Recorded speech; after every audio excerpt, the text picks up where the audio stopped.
Olá, está começando o programa Enfoque Bíblico, um programa que apresenta um ponto de vista da Bíblia para o dia a dia. Fica conosco, pois Deus tem uma abençoadora mensagem para a sua vida, em nome de Jesus.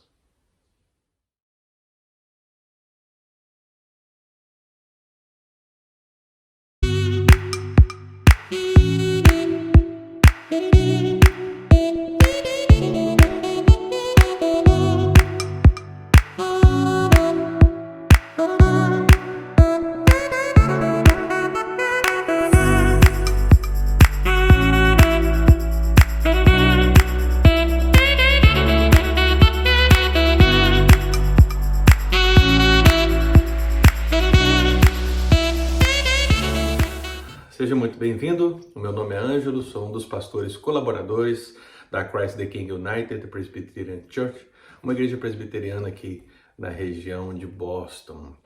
Antes de iniciarmos uma breve e profunda meditação na Palavra de Deus, vamos ouvir essa preciosa canção de louvor ao nosso Senhor e Salvador Jesus Cristo. Adore ao Senhor e em breve voltaremos. Ainda de pé, igreja, vamos adorar o nosso Deus.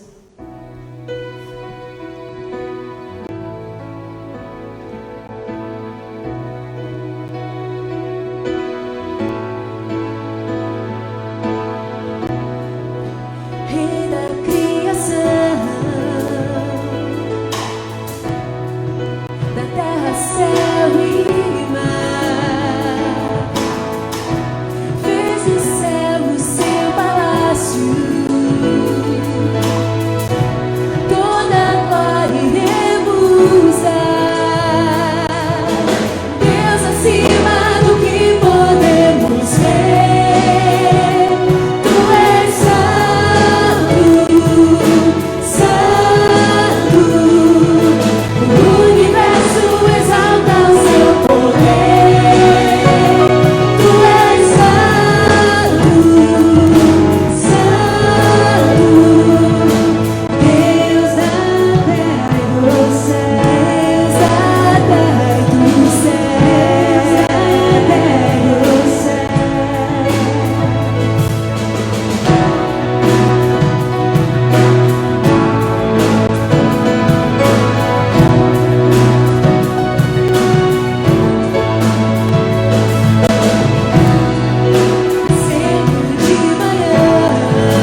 Amados irmãos, hoje eu gostaria de compartilhar mais um versículo de uma maravilhosa narrativa, aquela narrativa conhecida como o Sermão do Monte ou o Sermão da Montanha. Diz o texto bíblico: Bem-aventurados os mansos, porque herdarão a terra. Bem-aventurados os mansos, porque herdarão a terra. Amados irmãos, é bem possível que essa bem-aventurança seja mal interpretada por algum cristão que esteja ouvindo essa devocional. Os grandes equívocos que nós podemos perceber na interpretação do sentido de mansos se resumem basicamente em duas palavras, a palavra franqueza e a palavra brandura. Ora, a mansidão que Jesus fala aqui não é sinônima de fraqueza. Jesus não está falando daquelas pessoas visivelmente enfraquecidas, fragilizadas, passivas, com falta de perspicácia ou de caráter, de maneira alguma. A força física, irmão, seja intensa ou apática, não é fator determinante para a bênção divina. Lembre-se que um dos grandes juízes de Israel foi o fortíssimo Sansão. Igualmente, a mansidão não se refere àquela total brandura da qual muitos presumem. Sim, eu sei, há pessoas que interpretam a bem-aventurança aplicando aquele grupo de pessoas de gênio brando, pacífico, sereno, tranquilo, quieto, mas não. O homem mais manso da sua geração pode se encolerizar. Sim, irmão, o homem mais manso pode. Eis o exemplo de Moisés. Em Números 12:3 se diz: Era o varão Moisés muito manso, mais que todos os homens que havia na terra. E em Números 20, o texto bíblico declara: Então Moisés ouviu chorar o povo por famílias, cada um à porta de sua tenda. E a ira do Senhor grandemente se acendeu, e pareceu mal aos olhos de Moisés. E ele diz: Por que fizeste mal ao teu servo, e por que não achei favor aos teus olhos, visto que puseste sobre mim a carga de todo este povo? Concebi eu, porventura, todo este povo? Dei-o eu à luz, para que me digas: leva ao teu colo, como a ama leva a criança que mama, a terra que sob juramento prometeste a teus pais? De onde teria eu carne para dar a todo este povo? Pois chora diante de mim, dizendo: dá-nos carne para que possamos comer. Eu sozinho não posso levar todo este povo, pois me é pesado demais. Se assim me tratas, mata-me de uma vez, eu te peço, se tenho achado favor aos teus olhos, e não me deixes ver a minha miséria. Mesmo Moisés, o varão e manso, pode se irar. Nem o próprio Deus, irmãos, Deus bondoso, Deus amoroso, deixe de se indignar e se irar com o pecado dos homens. Basta nos lembrar da introdução da carta de Paulo à igreja de Roma, quando ele diz: a ira de Deus se revela do céu contra toda impiedade e perversão dos homens que detêm a verdade pela injustiça. Então, se a bem-aventurança não se enquadra nessas interpretações de franqueza ou brandura, como devemos entendê-la? Pergunta alguém. É interessante, irmãos, nós notarmos que o filósofo grego Aristóteles, que foi aluno de Platão e professor de Alexandre o Grande, lá no século IV a.C., ele disse certa vez, ao tentar definir mansidão, que para ele seria o justo meio entre a ira excessiva e a falta absoluta de ira ou passividade. Seria isso? Veja bem. Há um sentido espiritual em mansos, irmãos. A palavra original está ligada às ideias de sujeição e subordinação espirituais, sem algum tipo de disputa ou resistência espirituais, suportar sem a amargura espiritualmente. Também está conectada com a primeira bem-aventurança, os pobres de espírito. Leia Isaías 11:4, Isaías 29:19. Aparentemente, a única diferença está nas relações, isso é, a primeira se refere a Deus, os pobres de espírito, e a segunda aos homens, os mansos herdarão a terra.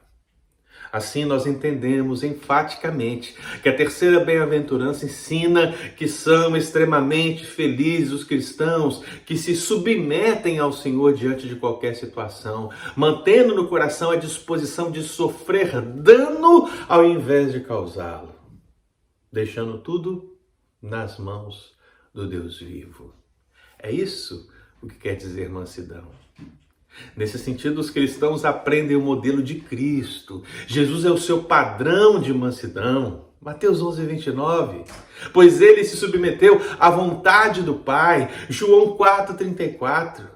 Desse modo, o povo de Deus entende o valor da mansidão. Além do modelo divino, o próprio Espírito Santo produz o fruto da mansidão no cristão. Esse é o seu valor prático nas igrejas de Deus. Leia Efésios 4:2, Colossenses 3:12, 1 Pedro 3:4, versículo 14, Gálatas 5:23, 1 Timóteo 6:11, 2 Timóteo 2:25, Tiago 1:21, Tiago 3:13 e muitos outros textos que mostram o valor prático da mansidão na vida do cristão.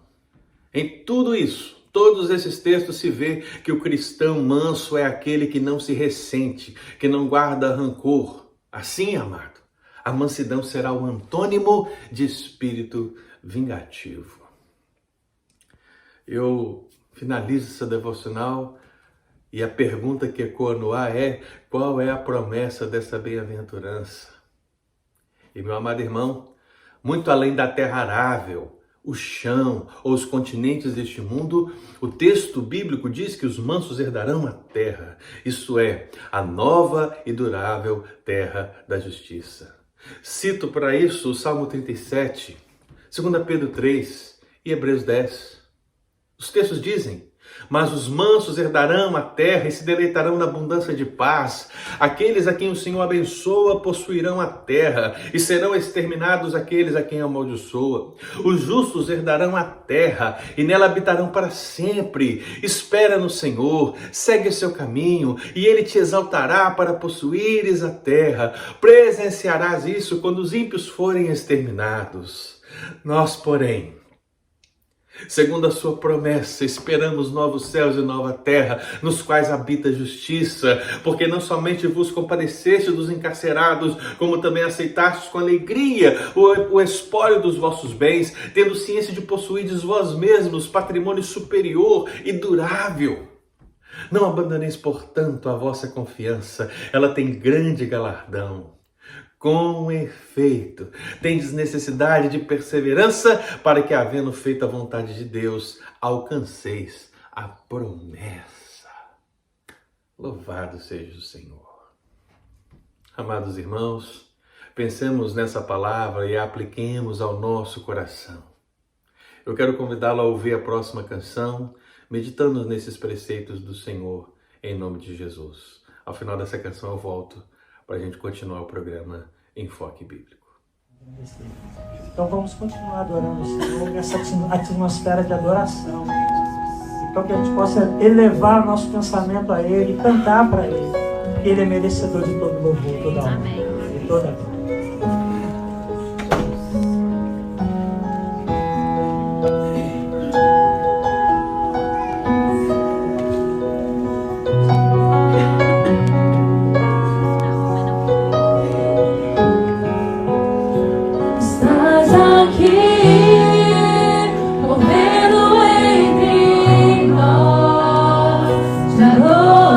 Adorarei, te adorarei.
Louvado seja o nome do Senhor. Vamos orar? Conscientes do significado dessa terceira bem-aventurança, submetamos a nossa vida, a nossa família, a nossa igreja, a nossa nação ao Senhor Jesus, pois os mansos herdarão a terra. Bendito seja o Senhor. Feche os seus olhos e vamos falar com Deus. Senhor Jesus, Pai querido, nós te damos graças por esse dia, te damos graças pela semana que se inicia e te damos graças por termos a oportunidade de aprender mais uma vez a Tua Palavra. Aqui está um ensino precioso da Escritura que mostra que verdadeiramente os mansos, aqueles que se submetem ao Senhor, que se submetem à vontade do Senhor, herdarão a promessa de uma nova terra, de um novo céu, de um lugar, ó Pai, preparado desde a fundação do mundo. Por isso nós te damos graças. Apesar de todo o sofrimento que possamos passar por aqui, apesar de toda dor e até mesmo ira que podemos sentir diante de todas as situações, como foi com Moisés e muitos homens e mulheres de Deus, nós queremos que a nossa vida, Pai, seja uma vida ao exemplo de Cristo, o manso Jesus que nos deu o exemplo para seguirmos os seus passos, seguirmos a sua voz, seguirmos o seu exemplo. Por isso, toma as vidas dos meus irmãos, toma a vida da tua igreja na presença do Senhor, toma essas vidas, ó Pai, e as abençoe para que todos nós sejamos encontrados mansos aos olhos do Senhor. Abençoe, Pai, abençoe essa semana que está continuando, as mensagens que serão ministradas e que a tua igreja, apesar do distanciamento, possa, Deus, permanecer unida e, acima de tudo, unida na presença do Senhor, em nome de Jesus. Abençoe as nossas vidas, Pai querido, e que essa palavra venha multiplicar em nós, em nome de Jesus. Amém. Queridos, assim encerramos mais um programa Enfoque Bíblico. E eu peço aos queridos irmãos que, se essa mensagem lhe abençoou, curta e compartilhe com seus contatos. Você pode me seguir pelas minhas redes sociais, os links estão na descrição desse vídeo, e também pode seguir a nossa igreja, a Christ the King United. Pesquise CityK United, pesquise CityK Friends no Instagram, no Facebook, no YouTube, e você vai encontrar as redes sociais da nossa igreja, onde temos procurado sustentar o povo de Deus com um alimento sólido. Deus te abençoe e até o próximo programa Enfoque Bíblico.